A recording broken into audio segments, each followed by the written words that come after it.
anything concern you, anything you're nervous about on having the business grow so much so quickly? Yeah, I'm scared.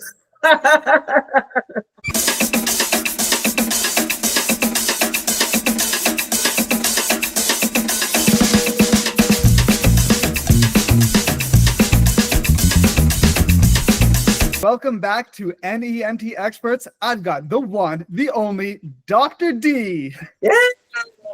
Hi, guys. Hi. How you doing? I'm doing wonderful. How about yourself?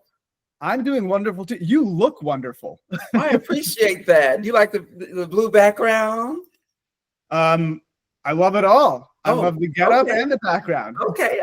Well, thank you. I thought I'd wear some colors to kind of coordinate with that, so here I am. What's happening? What's the most exciting thing that's happening lately for you?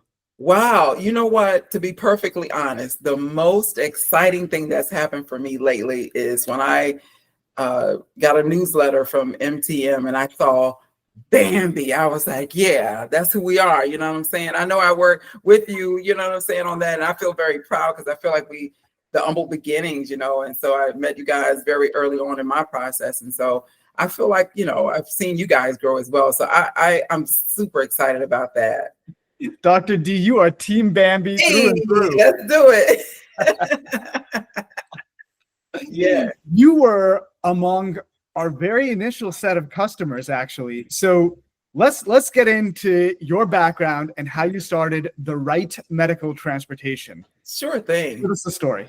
Man, I have a unique background. So I earned my doctorate in business and healthcare administration, right? I was a CNA back in the day, and I liked it a little bit, but then I was like, I don't want to be a nurse. Like, I don't want to do that. Not to knock the nurses, but I'm kind of not built for that, that type of thing. So, but I wanted to do the healthcare side with the business. And so that's why I kind of merged into healthcare and business together. It kind of works together. And so I taught for a little bit. So I am a college professor by trade, but by heart, I'm an entrepreneur. That's really who I am. And as I look, back over the years, I've taught, high school and collegiate level. I've always had something on the side that I was working on. So I've had multiple businesses, and the one that's most related to, my journey for this was probably the CNA work, but also I had a home health agency. So I started that up, and man, I was excited.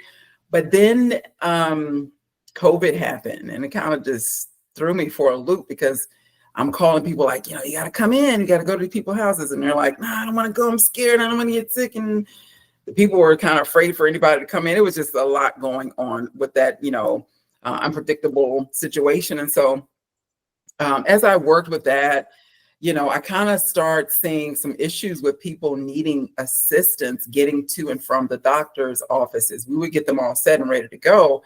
And then sometimes they would be waiting. And I was like, wait a minute. So if they need a ride, I think I can probably do that. So I started looking into it. And I ended up, talking to my brother, and he was like, hey, I got a couple of vans. I'm like, all right, you got to be kidding me.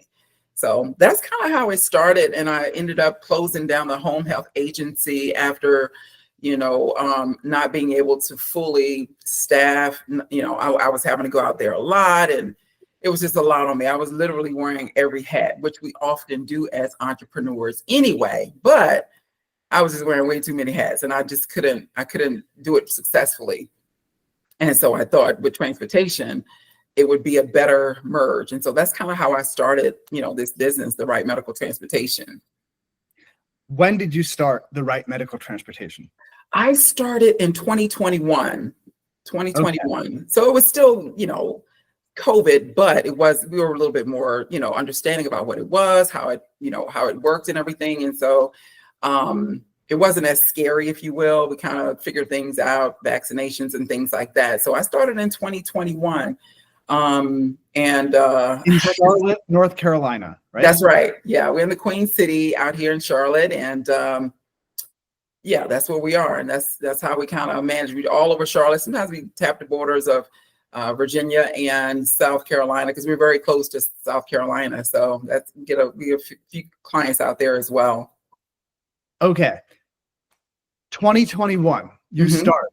Tell me about the starting of the business.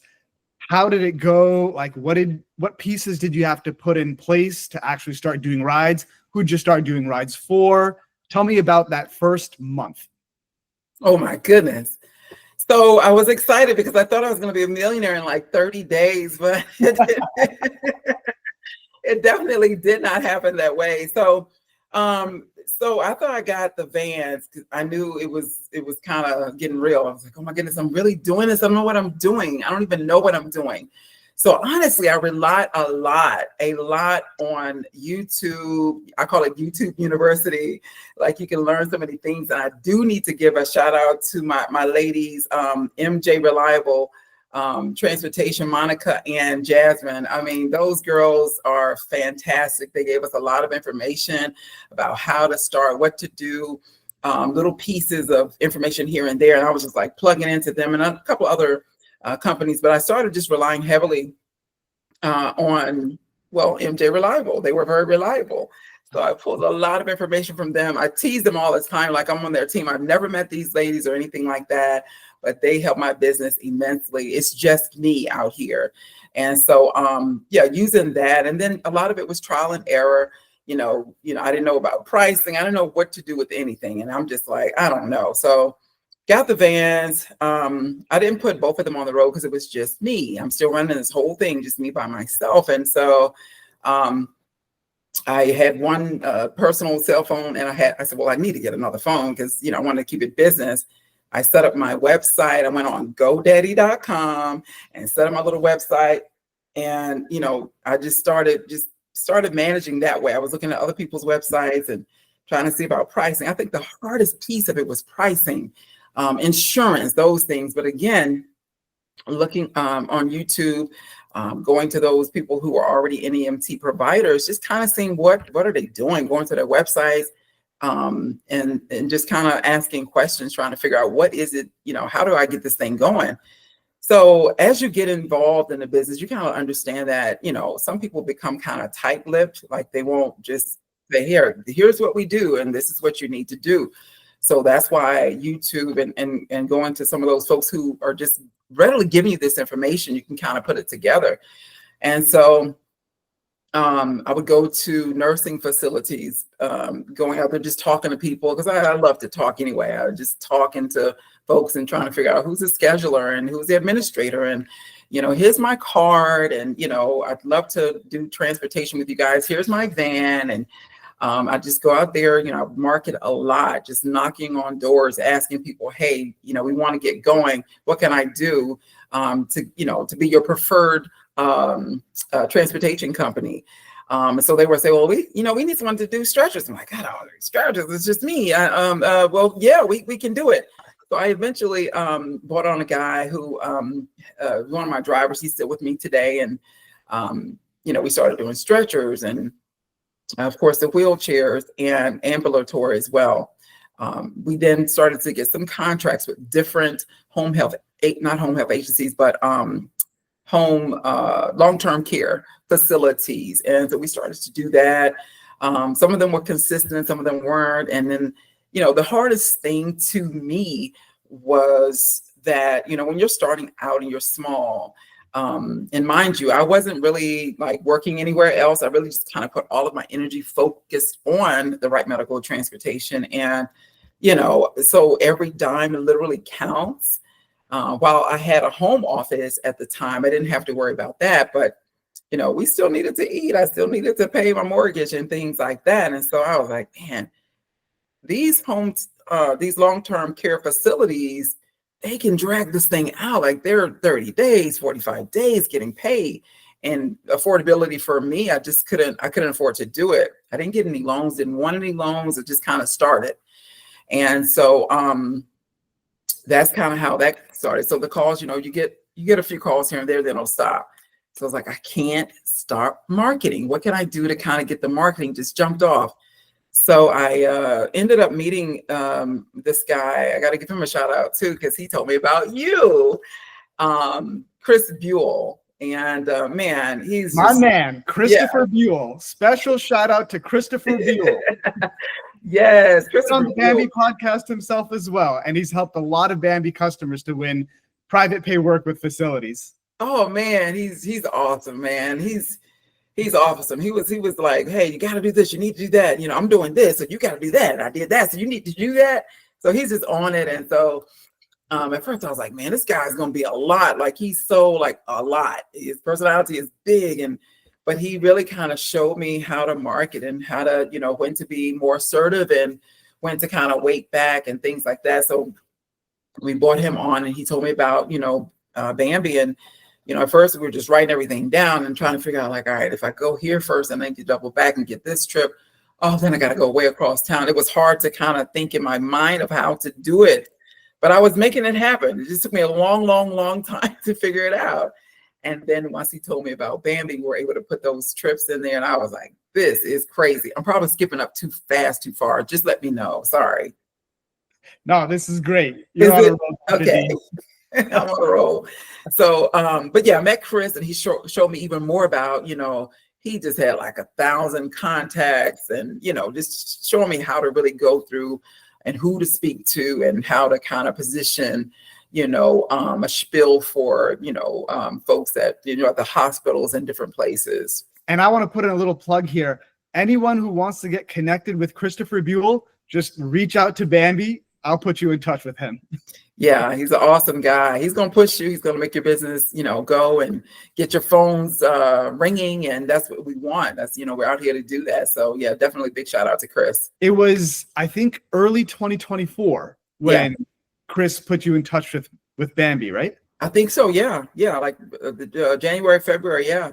Of 2024. So you were running the business for a couple of years before you were on Bambi. Yeah. Tell me about that period and like how things sort of grew for you over time, some of the big mistakes that you made, if any, and lessons that you learned, like things that you've, you know, like pieces of the puzzle that you figured out over time.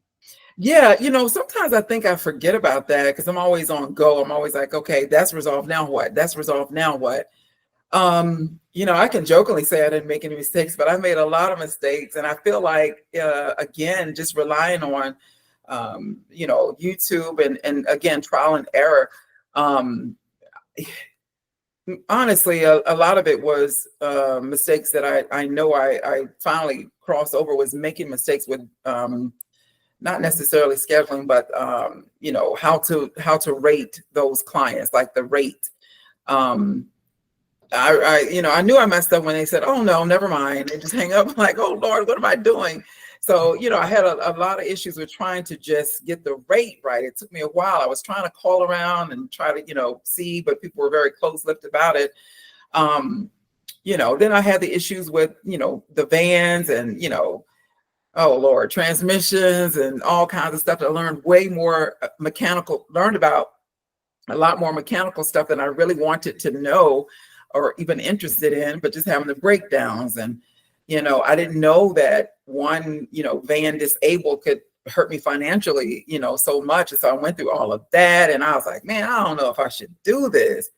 But then I'm like, yeah, I want to do this, you know, because I really do enjoy people, meeting the people, and just watching them, even health-wise. Some people come in maybe on a stretcher, and then next, you know, in 3 or 4 months, they're in a wheelchair. That's like, man, and we're helping you, you know, get through that process. We're, you know, the vehicle, no pun intended, to help you to get to that next step. And so, you know, we made some mistakes for sure. Dee, tell me this. Yeah. Like, you learned a lot of things the hard way, right? What would you recommend to someone who's starting out or trying to, you know, grow their business from 0 to 1? Like, what's the easy way to sidestep some of the mistakes that you've made? The marketing, just really get out there. Don't wait for your phone to ring, because it's not going to ring. You got to start. You got to get in the community. People have got to see you. You've got to be front and center. Being a part of more community networking and things like that which I kind of haven't done a lot of, but we do blood runs, we do anything to get our name out there, and get into people's faces. We do also capitalizing on Google, really using organic, not buying and purchasing reviews, but really getting organic reviews from people that can witness to your services. I think that's highly important. Having good equipment, I know it's tough, but if you don't have good equipment and not reliable equipment, you can't get the client, and they want to really, can't just market a clean, well-ran vehicle.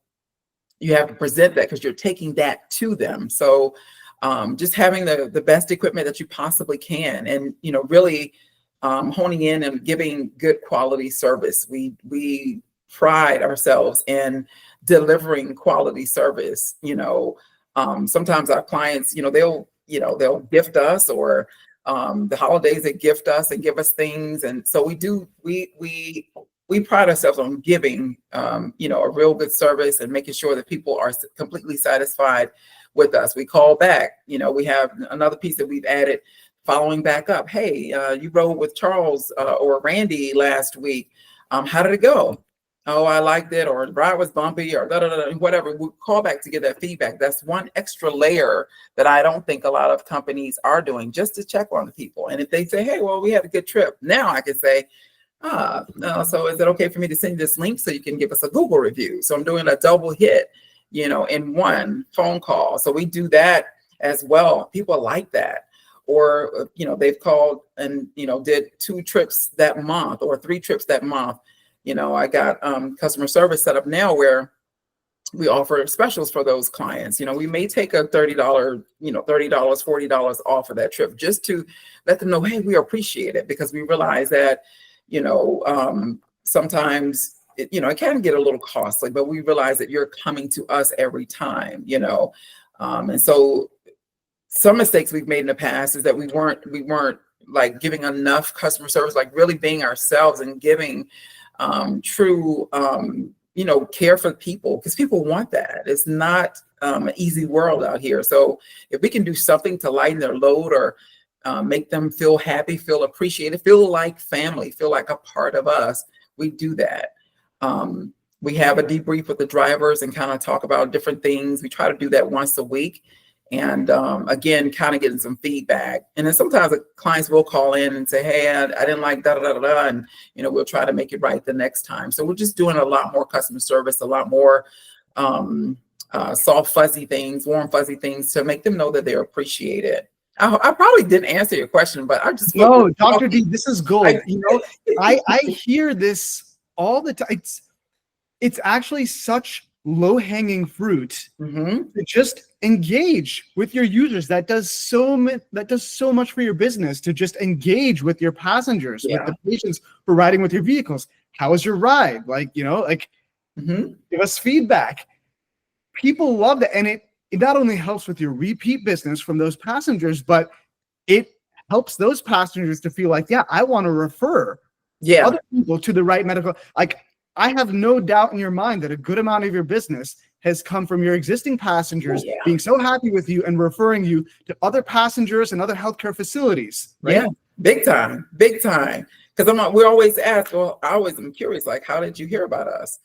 And they're like, oh, such and such told us about it. So that facility told us. I'm like, wow, that's great. That's good. It's so easy for people to just, you're running an NEMT business. You stay behind your wall. You just, but at the end of the day, like, you're transporting people, and it's the same way Bambi grows our customer base. We don't go out and chase it. It's just goodwill and referrals, and your reputation does more for you than probably anything else will in the long run. Absolutely. And so I've gotten to the point now where I learned this early on, though, that I'm best when I can be myself. I told you, I'm a little bit eccentric, and I feel that I am. And I have to give people all of that, because that's still an experience. You get to experience who I am. And my guys they're kind of like me a little bit too. We're just kind of loving, caring people. It extends through the company. So even though I'm busy, sometimes I do still want to get out there and I take a ride or two. And I'm always like, yeah, just let me take a couple of rides and then I'm out. but I go out there because I still want to stay somewhat connected, and know what it's like, as a driver. And I do know exactly what it's like, but I still want to keep reminding myself of, the beginning. Like, I don't want to get so far, beyond, I can't get back and sit in the driver's seat some. And so I think it's important for them to see me. Like, sometimes the client will be like, "You're driving?" I'm like, "Yeah, I'm driving. Hi, I haven't seen you in a long time." So I still get out there and connect with the clients. Again, that's me connecting with the community, and just giving them, a reminder that, hey, we're out here together. We're still out here together. So I love that. That is the mark of a true business owner who understands longevity of the business, staying grounded. You drive yourself. Sometimes you keep your ear to the ground. That's it. That's what it's about. You got to stay engaged with your community. I agree. Dr. D, tell me about this. 2024, you get onto Bambi, you start growing the business, you start scaling. Tell me about your journey, after you have this right foundation, right? About practices, staying grounded. How have you started scaling the business over the past 1.5 years? Oh man, I hope I don't cry, honestly, because it happened so fast that I didn't know it could happen so fast. Like, I think I stopped because, I would just pay attention all the time to, okay, what do we make? How did it come out? What's happening? What's the expenses? What did we really make? What do we really make? To just started focusing on the client. It seems like when I took my mind off of finances and just so concentrated on it, and just really went into delivering the quality service, just trying to be there, just showing up, being there, front and center, trying to take every single call, even trying to move things around just to make sure I'm present there for that client every single time, and stop worrying about the finances. It seemed like it just happened. It just kind of happened. I was in the game, and let me just be perfectly transparent. For a little while, I was in a game, NEMT game for a bit, and at first it was like, man, I don't know, because this is tough. It's kind of tough because I try and put everything together. I just went. I was just like $800 a week. I'm like, this is crazy. I'm gonna die doing this. I can't really do it. But it went from that, and I promise you, it was almost like a light switch. It just funneled open, and just calls, and people were calling us. And again, like you said, facilities to other facilities. Hey, we heard about you here. You've done good work for them, and the name just getting out there. And the thing is, they think that we're a lot bigger than what we are. We are growing. We just had added 13 vans to our fleet. So we're now at 25, I think, about 25 vans. But we just came from humble beginnings, and just kind of taking it all in. We just got a big contract with another company. Oh my goodness, it's unbelievable. So we're going to see a big change, hopefully in the next couple of weeks, with that. But it just came out of nowhere, honestly. And I'm very, very grateful. Sometimes I just feel like, man, have I done enough to deserve all of this? Like, it's happening now. And so I'm starting to get more people in place, and connecting with the right people, connecting with the right contractors, people that know how to, get other clients, just different areas of need. We have clients that are IDD, I think it's intellectual disability development or something like that, IDD. And then you got treatment centers, things that you don't really think about. Sometimes I think NEMT drivers and companies only think about, the home long-term care, or the hospitals and things like that. Man, I was at desperate times. I've called funeral homes and saying, hey, what can we do to help you guys? And they're like, oh, you guys do this? I'm like, well, we can. What do we need to do? So I've just kind of keep your mind open for like whatever opportunities may arise. And so that's what we've done. So Dr. D, to scale your business, you've actually done nothing different from your early days up until now when things are blowing up for you.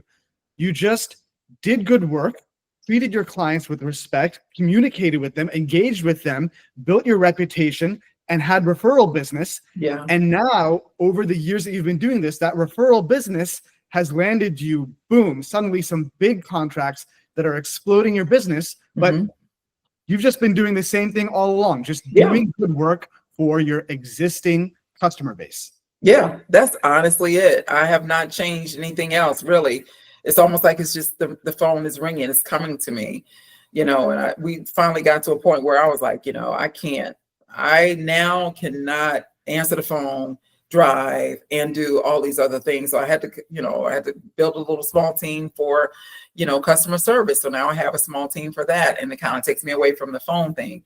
I jump on every once in a while, take a call because I still want to stay connected, and I still want to be able to make sure the calls are quality. And so I listen to the calls and I also participate because the clients still remember me. They want to say, hey, yeah, where have you been? I haven't talked to you in a while. So I still, try to show up in every area that I've shown up from the beginning, still trying to show that same consistency, here and beyond. Does anything worry you about hitting this big, jump in your operations, the number of vehicles, the number of trips you're doing, servicing these new contracts? Anything concern you? Anything you're nervous about on having the business grow so much so quickly? Yeah, I'm scared.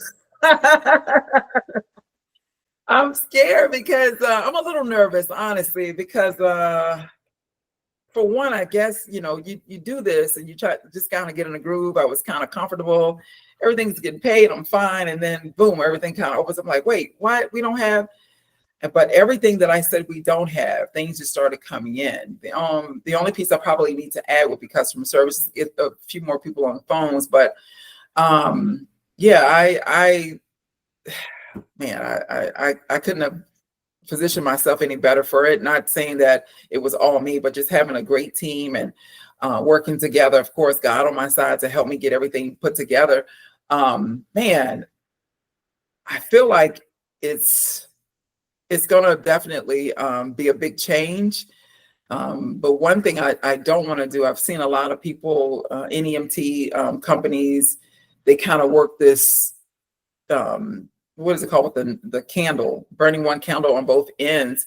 I don't really want to do that. I'm getting more seasoned and I don't want to run around too much. I'm busy, yes, but I don't want to, just burn all of the oil out of the candle so that I'm no good for me. Because I still I need my smile, my excitement about life to still be legitimate and free, and so I don't want to bog myself down so much, which is why I have been able to delegate more. I'm like, wait, I don't have to do all this anymore. I can push this over to this person, give this to that person, make sure the drivers can, so we have checklists now that are in place to kind of help everybody have their part. And of course, Bambi helps with that, all of the things that you list, and I don't have to go back. I can just pull it up and see what's missing, what we need, with the, just kind of keep track of everything that way. So that portion that you guys do, when y'all, every question that I've ever had is pretty much answered in Bambi. Honestly, it has made our lives immensely easier. Honestly, I'm not kidding. Run, Bambi, run. Run, Bambi, run. Thank you so much. Any final words of wisdom for the audience? Man, hey, just go in, go hard, focus, and don't go into it just for the money. Yes, we need money. However, if you can give your best to these folks that are really sick and needing help and assistance, do that, and the money will come, the clients will come, the calls will come, and you'll see your business flourish as well. I love it. Run, Bambi, run. Run, Bambi, run.